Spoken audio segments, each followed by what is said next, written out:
Hello বন্ধুরা, আমি শাবানা। আর আজকের আমার রেসিপি ওল পুঁই শাকের ডাঁটা আর মাংস দিয়ে আলুর ঝোল। এইভাবে রান্না করলে টেস্ট হবে দারুণ। আর অবশ্যই বাড়িতে বানিয়ে দেখবেন।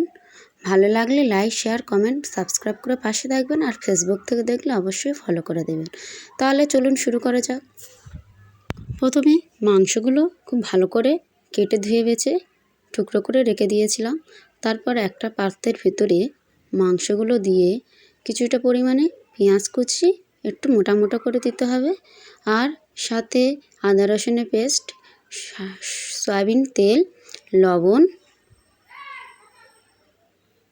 লঙ্কার গুঁড়ো আর হলুদের গুঁড়ো দিয়ে খুব ভালোভাবে হাত দিয়ে বা যে কোনো জিনিস দিয়ে খুব ভালো করে মিশিয়ে নিতে হবে বা ম্যারিনেশন করে নিতে হবে।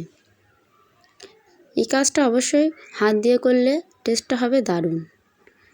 খুব ভালো করে মেশানো হয়ে গেলে অ্যাড করে দিতে হবে অল্প পরিমাণে জল দিয়ে চুলার মধ্যে বসিয়ে দিতে হবে। চুলার মধ্যে বসিয়ে দেওয়া হয়ে গেছে। এবার ঝোল শুকিয়ে আসার ঠিক ওই মুহূর্তে অ্যাড করে দিতে হবে জিরে, মরিচ, ধনিয়ার গুঁড়ো আর গরম মশলার গুঁড়ো দিয়ে খুব ভালো করে মাংসটাকে কষিয়ে নিতে হবে। যত বেশি কষাবে খুব ভালো করে কষিয়ে নেওয়া হচ্ছে জল দিয়ে।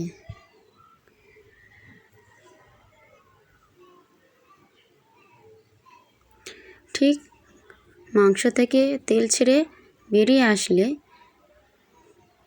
ওর মধ্যে অ্যাড করে দিতে হবে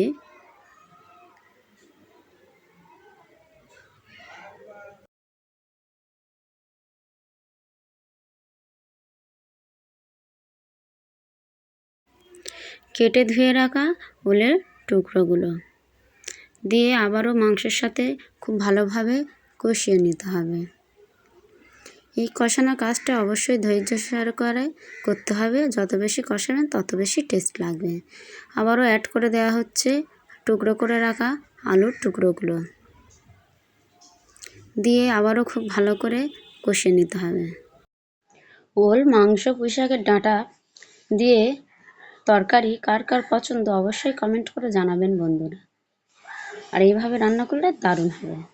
এবারে অ্যাড করে দেওয়া হচ্ছে পুঁই শাকের ডাঁডিগুলো দিয়ে খুব ভালো করে নাড়াচাড়া করে দিয়ে দেওয়া হচ্ছে পুঁই শাকের পাতাগুলো দিয়ে সব কিছু একসাথে খুব ভালো করে কষিয়ে নিতে হবে কিছুটা টাইম দিয়ে।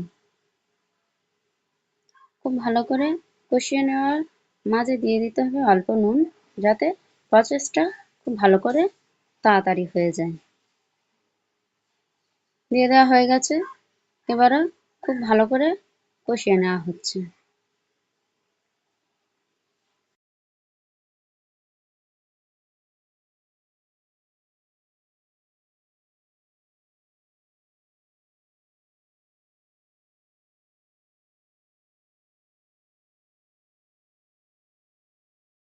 তাহলে দেখলেন কত সুন্দরভাবে কষিয়ে নেওয়া হয়ে গেছে।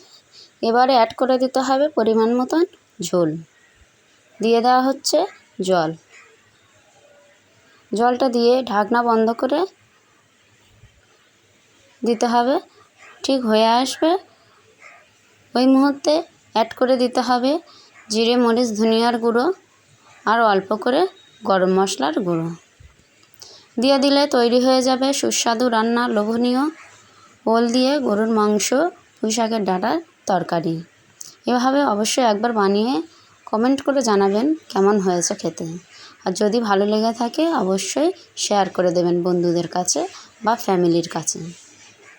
থ্যাংক ইউ, ধন্যবাদ সবাইকে পুরো ভিডিওটা দেখার জন্য। আর অবশ্যই আমার পাশে থাকবেন। আর কি কি রেসিপি দেখতে চান কমেন্ট করে জানাবেন।